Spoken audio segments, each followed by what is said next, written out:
안에는 반복되는 단어들이 몇 개 있었습니다. 부르심, 하나, 만물, 만유. 이 중에 부르심이라는 단어가 몇 번 나온지 혹시 세신 분 있어요? 부르심 3번이 나왔습니다. 1절과 4절에서. 여러분들이 누군가 여러분을 부를 때 여러분의 이름을 부르는데 누구야 이 정도가 아니라 거기에 감정을 담아서 부르는 걸 느껴본 적이 있습니까? 그냥 이름을 부르는 건데 그냥 그 이름을 듣는데 난 네가 필요해. 난 너를 기다렸어. 내겐 너밖에 없어. 막 그런 마음이 느껴지는 그런 부른말이죠. 만약에 누군가 나의 이름을 부르는데 그렇게 들린다고 하면 그건 단지 나의 호칭이 아니라 나의 존재를 일깨우는 어떤 울림이 될 거예요. 오늘 에베소 4장에서 나오고 있는 부르심이 바로 그런 겁니다. 하나님께서 누군가를 부르시고 그들의 귀에, 그들의 삶에, 그리고 그들을 통해서 온 우주 가운데 울리게 하시는 하나님의 부르심이 있다는 거죠. 오늘 이 부르심을 여러분들이 이 예배 가운데 함께 듣고 또 거기에 응답하기를 주의 이름으로 축복합니다. 아멘. 우리 다시 한번 인사할게요. 우리 옆에 있는 분들에게 하나님의 부르심을 들읍시다. 한번 다시 한번 인사하겠습니다. 네, 하나님의 부르심을 들읍시다. 여러분은 제가 질문 하나로 시작하겠습니다. 여러분들을 부르시는 하나님의 어떤 부르심, 주님의 음성을 들어본 적이 있습니까?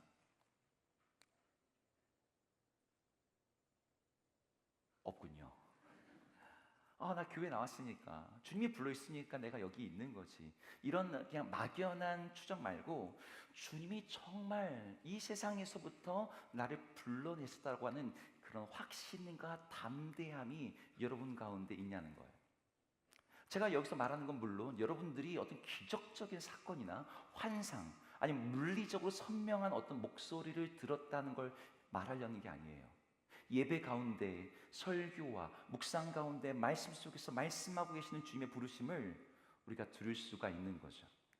사실 많은 주님의 말씀들이 오늘 이 시간을 비롯해서 여러분에게 들려지고 있지만 그것이 주님의 음성으로 들리지 않고 여러분의 삶의 비전과 능력이 되지 않고 그냥 지나가는 풍경, 가십처럼 소모될 때가 많아요. 여러분 일주일 전에 들었던 설교 말씀이 아마 그럴 수도 모르겠습니다. 제가 예수비전교회에서 10년을 사역을 했어요. 그리고 2023년도에 떠나 지금 2년 이제 6개월이 지나가고 있습니다. 그렇게 주사랑교회 온 지도 똑같이 2년 6개월이 된 거죠. 근데 제가 여러분에게 묻고 싶어요. 그 시간 동안 여러분에게 들려왔던 하나님의 말씀은 어떤 것이 있었는지, 과연 나를 소름 돋게 하고 나를 전율하게 했고 나를 일어서게 했던 주님의 음성, 나를 향한 주의 부르심이 그렇게 기억나는 그러한 순간이 한 번이라도 있었냐는 거예요. 오늘 본문에는 하나님이 우리를 부르셨다라고 하는 메시지를 시작해요. 1절에 이렇게 말합니다. 그러므로 주 안에서 같이 내가 너희를 권하노니 너희가 부르심을 받은 일에 합당하게 행하라.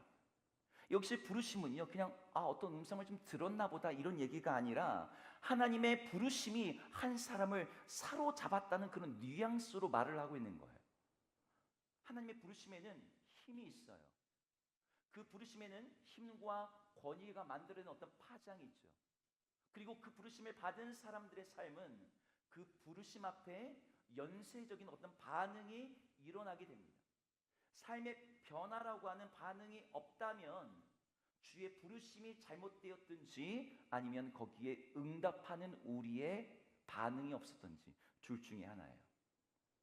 근데 하나님의 부르심이 분명하게 있었다면 그 부르심 앞에 사람들의 믿음의 반응이, 그 응답하는 것이 바른 응답이 없어서 유의미한 어떤 의미와 변화를 일으키지 못했던 거죠. 여러분들이 매 말씀 속에서 하나님의 부르심으로 여러분 그 말씀이 주의 음성으로 들리는 일은 우리의 어떤 응답을 요구하고 있어요. 그럼 어떻게 응답을 해야 될까요? 오늘 본문에서 바울은 합당하게라는 행동을 말합니다. 1절을 한번 읽어볼게요. 1절 읽겠습니다. 시작. 그러므로 주 안에서 갇힌 내가 너희를 권하노니 너희가 부르심을 받은 일에 합당하게 행하여. 네, 여기에 합당하게 행동하라는 말이 나옵니다. 부르심을 받은 일에 합당하게 행한다. 여기 합당하게라는 단어는 그리스어로 악시오스라는 단어입니다. 이게 원래 저울을 의미하는 단어예요. 그러니까 저울이 예전에는 천칭 저울이었거든요. 한쪽 접시에다 추를 달아놓고 반대쪽이 올라오겠죠? 그럼 거기다 무게를 다시 맞추는 거예요. 하나님이 우리를 부르신 어떤 것에 무게가 있는데 우리는 그 무게를 맞추는 삶을 살아야 된다. 이게 부르심에 합당한 삶이라는 뜻이에요. 전 이걸 잘 보여주는 이야기 중에 하나가 영화 라이언 일병 구하기라고 생각해요. 2차 세계대전 때 한 집안에 4명 사형제가 전쟁에 참전을 했습니다. 그런데 그 중에 3명이 노르망디 그리고 태평양 전투에서 다 전사했어요. 이때 미국 육군 참모총장이었던 조지 마셜이 마지막 남은 막내 라이언 일병만이라도 그 집안에 살려보내야겠다는 어떤 강렬한 윤리적 책임감을 느끼고 8명의 특수팀을 구성해서 구출 작전을 진행합니다. 차출된 특공대원들이 가면서도 마음에 불만이 있는 거죠. 아니 고작 1명 살리겠다고 자기들 8명을 사지로 보내는 게 불만이었어요. 실제로 그 작전의 대가로 구출팀 대부분은 목숨을 잃게 됩니다. 그런데 이 팀을 이끌었던 대장 밀러 데이가 마지막에 죽어가면서 자신의 목숨을 통해서 살린 라이언 일병에게 이렇게 말을 해요. 값지게 살라고. 그 말은 너 한 사람을 살리기 위해서 우리 8명의 생명을 희생했으니 우리들의 희생이 무의미하지 않도록 너 인생을 값지게 그들의 생명의 무게와 균형을 이루는 삶을 살라고 요청하는 거죠. 훗날에 노인이 된 라이언이 그 밀러 데이의 묘비 앞에서 자신의 인생이 그 무게를 감당하려 애썼다라고 하는 그런 고백으로 영화가 마칩니다. 이게 바울이 말하고 있는 부르심에 합당하게 행하라는 말의 뜻이에요. 진노의 자녀였던 죄인이었던 우리들을 하나님이 부르시기 위해서 전제되어야 됐던 하나님의 희생이 있었어요. 하나님의 아들 예수 그리스도의 그 피, 그분이 우리 죄값으로 사망의 십자가에 내어주었던 사건이 있었죠. 그래서 하나님의 아들 예수 그리스도께서 저주의 십자가에서 고난과 죽임을 당하셨다는 것은 하나님께서 우리를 부르셨다는 이 말이 갖고 있는 무게예요. 이 무게에 합당한 삶이 있다는 거죠. 그럼 그 삶의 방식이 어떤 건데요? 오늘 본문에서는 바울이 그 말을 시작할 때부터 자기가 이미 그렇게 살고 있다고 얘기를 하면서 시작합니다. 주 안에서 갇힌 내가 너희를 권한다. 내가 왜 이런 갇힌 삶을 살고 있는지 알아? 내가 왜 로마에서 가택연금을 당하며 복음을 위해서 이렇게 희생하며 수많은 고난을 당하고 있는지 알아? 나를 부르신 그 부르심의 무게에 합당하게 살기 위해서. 근데 나는 좀 예외적이라고 쳐. 너희들 에베소 교회 사람들 이렇게 살면 돼 라고 말하면서 5가지 얘기합니다. 2절과 3절에 그 내용이 나와요. 2절과 3절을 함께 읽어보겠습니다. 읽어볼게요. 시작. 모든 겸손과 온유로 하고 오래 참음으로 사랑 가운데서 서로 용납하고 평안을 매는 줄로 성령 안에서 하나 되기를 힘쓰라. 여기 보면 5가지가 나오는데 겸손, 온유, 오래 참음, 사랑 가운데 용납함, 그리고 성령 안에서의 하나됨. 여러분 이 5가지의 공통점을 혹시 알겠습니까? 이 5가지는 모두 한 가지 공통점을 가지고 있는데 바로 관계 안에서의 덕목이라는 거예요. 예를 들어서 성경에서 말하는 겸손은요 자기 비하나 겸양이 아닙니다. 그것은 남에게 인정받지 못하도 다른 사람을 섬기는 삶. 그래서 겸손의 대표적인 장면이 뭐예요? 다른 사람의 발을 씻기는 거예요. 다른 사람이 날 좋은 취급을 해도 이게 겸손이에요. 온유는 그냥 사람 착하고 좋은 게 아니라 분노하지 않고 대화하는 상대를 향해서 유순하게 대하는 거.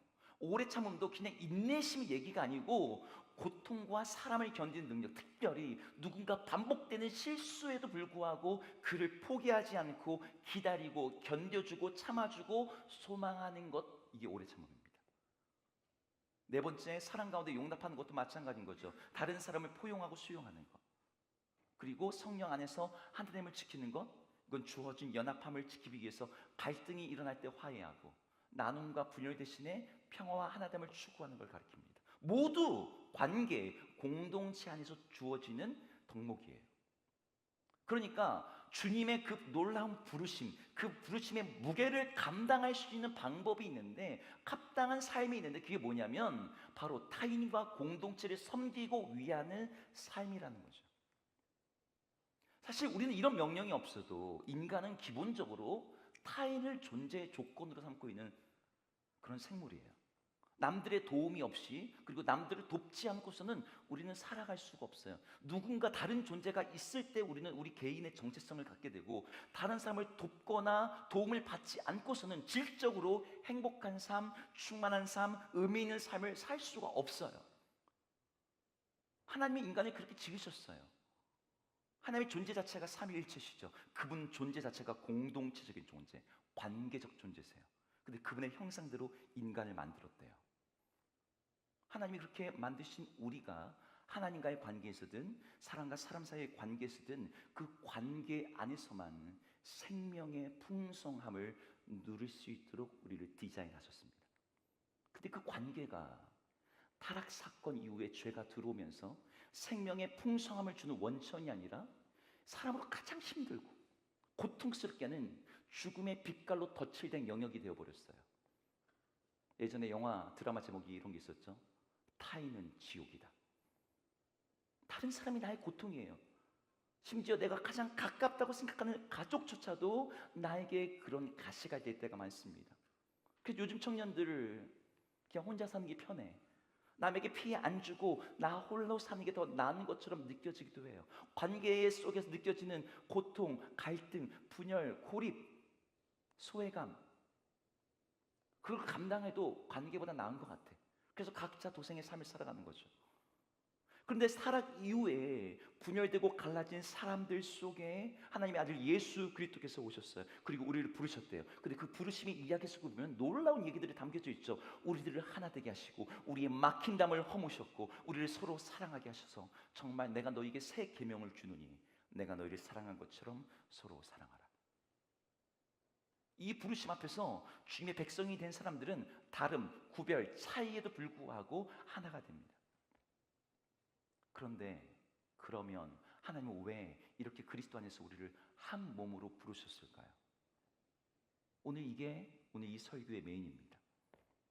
그냥 싸우는 것보다 하나 되는 게 좋으니까, 뭐 하나님이 우리를 애초에 그런 존재로 만드셨다고 하니까 성경 안에서 여러 가지 답을 찾을 수 있죠. 하지만 오늘 우리가 읽은 에베소서 본문에서는 이전에 그 누구도, 그리고 앞으로 그 어떤 인간도 상상해내지 못할 놀라운 이유 한 가지를 이야기하고 있어요.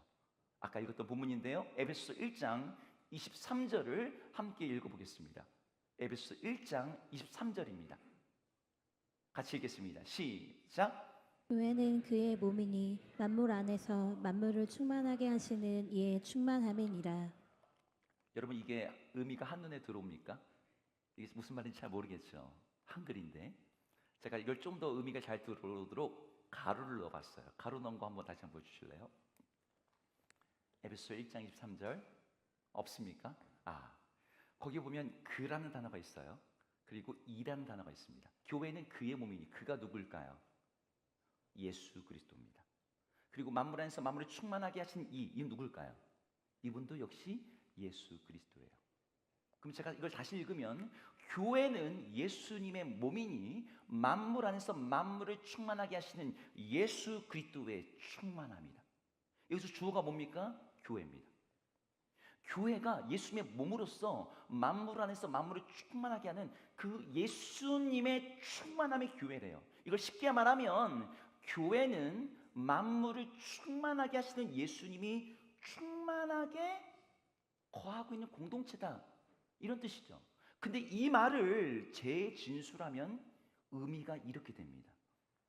만물을 충만하게 하시는 주님께서 만물을 충만하게 하시는 방법이자 도구로서 자기의 존재로 충만한 교회를 사용하신다라는 뜻이에요.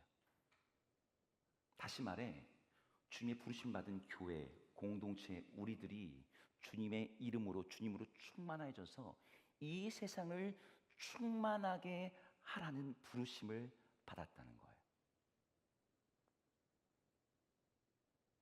이건 사실 창세기 1장 1절에 나오죠. 번성하고 충만하고 다스리고. 여러분, 혹시 우리가 사는 우주가 물리적으로 어떤 상태인 줄 압니까?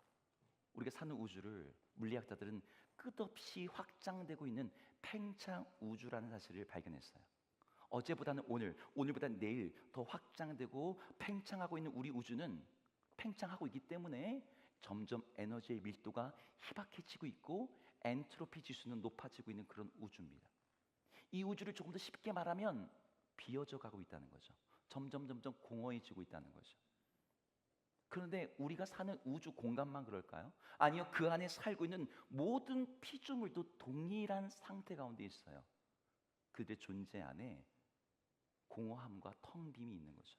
더 노골적으로 말하면 모든 것들이 팽창 우주 속에서 피곤하고 허물어지고 소멸되고 있고, 그래서 죄와 사망의 지배 가운데 신음하고 있다. 이것이 성경적인 표현인 동시에 물리적인 표현이기도 해요. 죽음이 모든 존재 가운데 구멍을 내서 그들의 생명이 소진되게 하고 메마르게 하고 힘을 잃게 하고 마침내 소멸되게 하고 있는 세상이 우리가 살고 있는 우주입니다. 그래서 그 우주 안에 있는 모든 만물들이 어떤 상태에 있냐? 텅 비어지고 있는 거죠. 그런데 그렇게 텅 비어가고 있는 이 팽창 우주와 그 안에 있는 만물을 유일하게 충만하게 채우실 수 있는 분이 있는데, 그분이 하나님이세요. 그리고 그 하나님은 이 우주를, 이 세상을, 그리고 모든 피조물들, 내가 지은 세상의 모든 것들을 충만하게 하시고자 한다고 합니다. 근데 그 방법이 뭐예요? 바로 주님의 몸된 교회입니다. 교회가 우리가 산 이 세상을, 우주를, 만물을 충만하게 하는 그리스도의 생명이자 능력이라고 말씀하고 있는 거죠. 여러분, 이게 믿어지나요? 여러분, 이런 이야기를 들어본 적이 있습니까?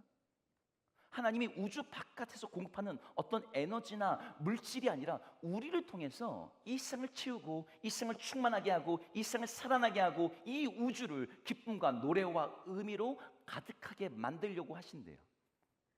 여러분, 이 이야기가 너무나 황당한 이야기처럼 들릴지 모르겠지만 하나님이 우리를 공동체로 부르신 목적이 이겁니다. 주의 백성들은 모두 이 죽음의 세상 가운데 점점 텅 비어져 가고 있는 만물을 하나님이 주신 생명으로 채워가며 충만하게 하라고 하는 부르심을 받았다는 거예요. 그러면 그 일을 우리가 어떻게 할 수 있는데? 나도 텅 비어가고 있는데, 나도 공허한데, 나도 우울한데, 나도 죽겠는데. 우리 스스로는 못하죠. 만물을 충만하게 하시는 분이 우리 안에 충만해질 때 우리가 그 일을 할 수가 있는 거예요. 우리가 말씀으로, 우리가 그의 생명으로, 그분의 임재로 충만해질 때 우리는 이 세상을 충만하게 하시는 분의 충만함 그 자체가 됩니다. 여러분, 우리 교회가, 우리 공동체가 여러분 그 일을 하고 있습니까? 아니, 누가 해주는 게 아니라 우리가 교회니까 이건 여러분에게 직접 질문해야죠. 여러분이 그렇게 세상을, 여러분이 살고 있는 지역을, 학교를, 공동체를, 가정을 채워가고 있습니까? 여러분의 존재가, 여러분의 일상이, 여러분이 만나는 모든 삶의 접점에서 의미가 사라져가고 희박해지는 세상에 죽어가는 생명들을 채워가며 살려내는 일이 일어나고 있냐는 거예요. 제가 여기 와 있는 이천에 사람들이 몇 명 사냐면 22만 명이 살고 있어요. 그 중에 청년으로 분류되는 사람이 제가 얼마까지는 4만 명이라 생각했는데 이번에 다시 조사했더니 6만 명이더라고요. 근데 이천에 이제 큰 교회들이 여럿 있습니다. 그래도 작년이 한 2,000명, 3,000명 되는 교회들이 한 4-5개 있어요. 그리고 참고로 우리 주사랑 교회는 300명 정도 교회입니다. 근데 제가 처음에 그 교회들을 방문하고 알아보면서 좀 놀랐어요.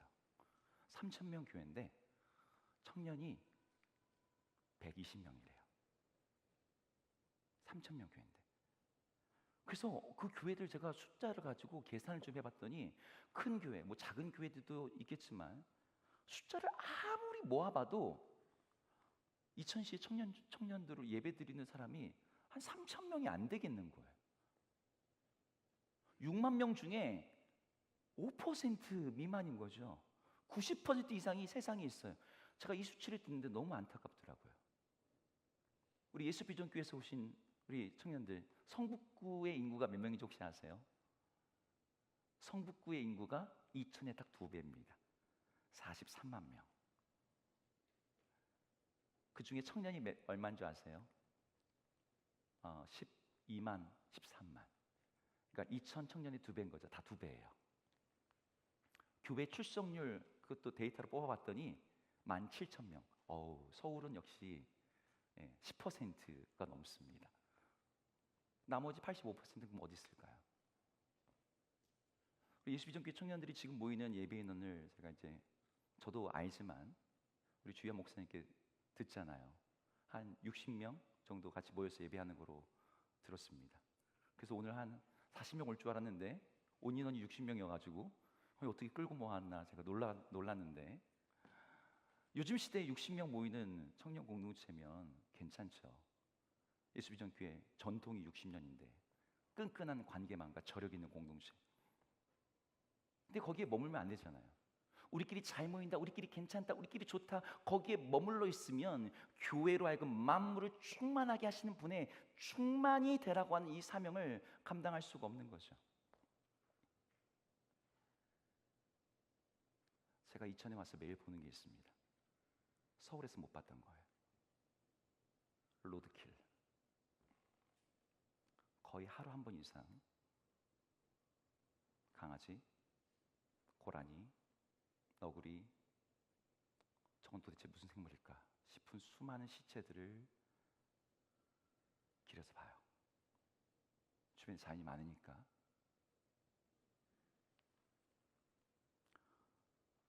너무 많이 보니까 이제는 놀라지도 않아. 밤에 집에 가다가 눈앞에서 고라니가 튀어나왔을 때 저도 너무 놀라서 칠 뻔했어요.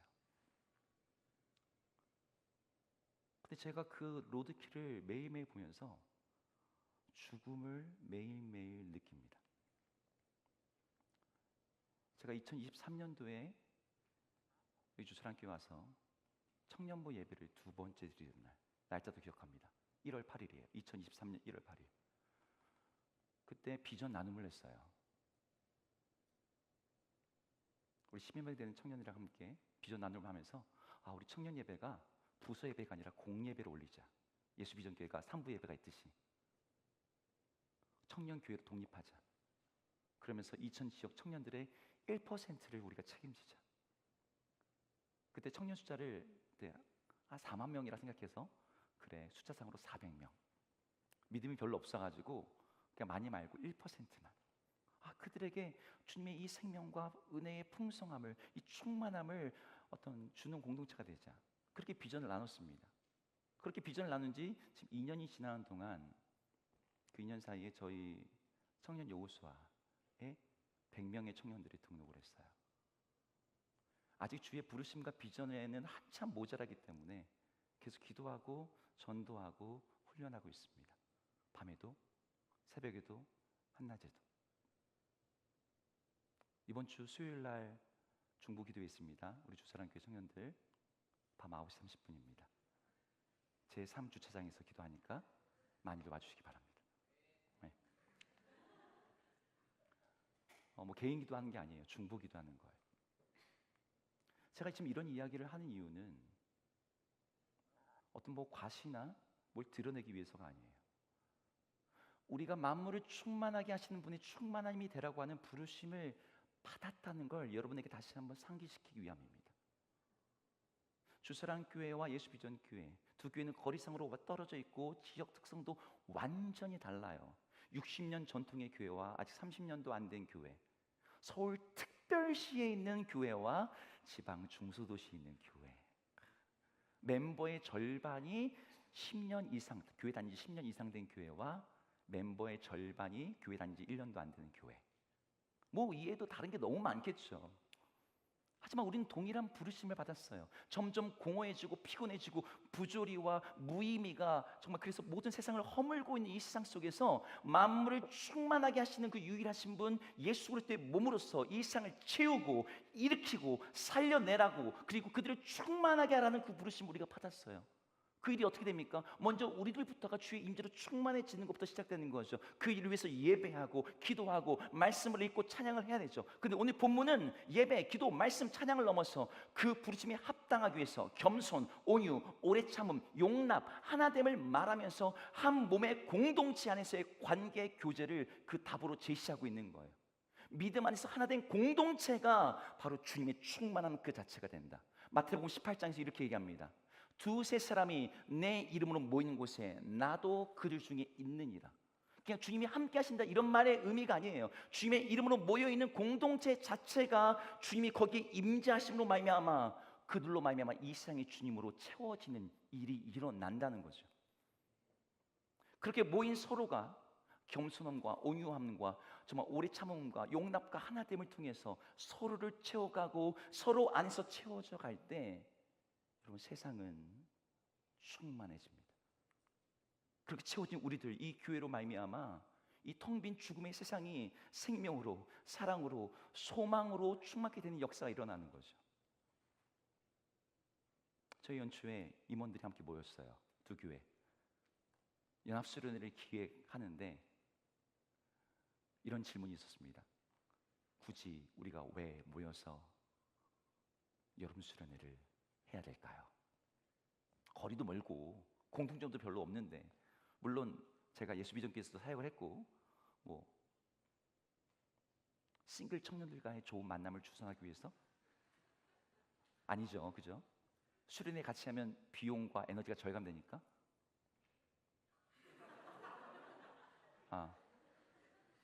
네, 에너지는 절감되지 않습니다. 이 소통 비용이 있어요. 여러분 그건 다 부차적인 거예요. 우리의 모임과 연합이 하나님의 부르심에 합당하게 살고자 하는 목적으로 이루어지는 것이죠. 주님께서 우리에게 만물을 충만하게 하라는 주님의 몸으로 부르심을 받았어요. 이 부르심은 두 가지 연결을 통해서 충족됩니다. 생명이 주님과 연결되는 것, 그리고 성령 안에서 같은 심장의 박동으로 뛰고 있는 우리가 서로 연결됨을 통해서 이 텅 빈 세상을 죽음에게 탈탈 털리고 있는 이 세상과 만물을 주의 생명으로 채워갈 수 있습니다. 하나됨으로, 연합함으로, 두세 사람이 주님의 이름으로 모임으로 우리는 그 일을 이 땅 가운데 하게 되는 거예요.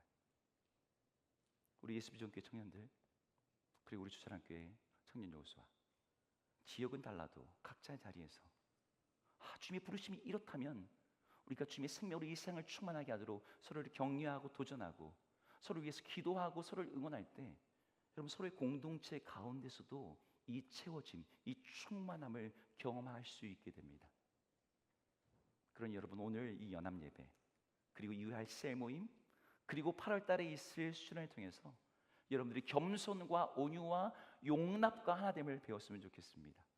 그렇게 서로를 채우고 서로를 세워가고 그래서 충만해지고 서로를 주의 말씀으로 도전하고 서로를 귀찮아하지 말고 부담스러워하지 말고 주 안에서 서로 한 몸의 지체로 바라보면서 여러분 그럴 때 주님의 비전이 만물을 충만하게 하시는 그분의 채우심이 우리를 통해서 이 땅 가운데 흘러가는 거예요. 우리 모두가 그렇게 한 소망의 부르심을 통해서 그 원콜의 응답함으로 인해서 모든 만물이 살아나고 모든 만물들이 주 앞에 거룩 주님은 거룩하시도다. 주님이 우리를 회복시키셨습니다 라고 말했던 그 찬송의 주인공이 될 수 있는 여러분 모두가 되기를 주의 이름으로 축복합니다.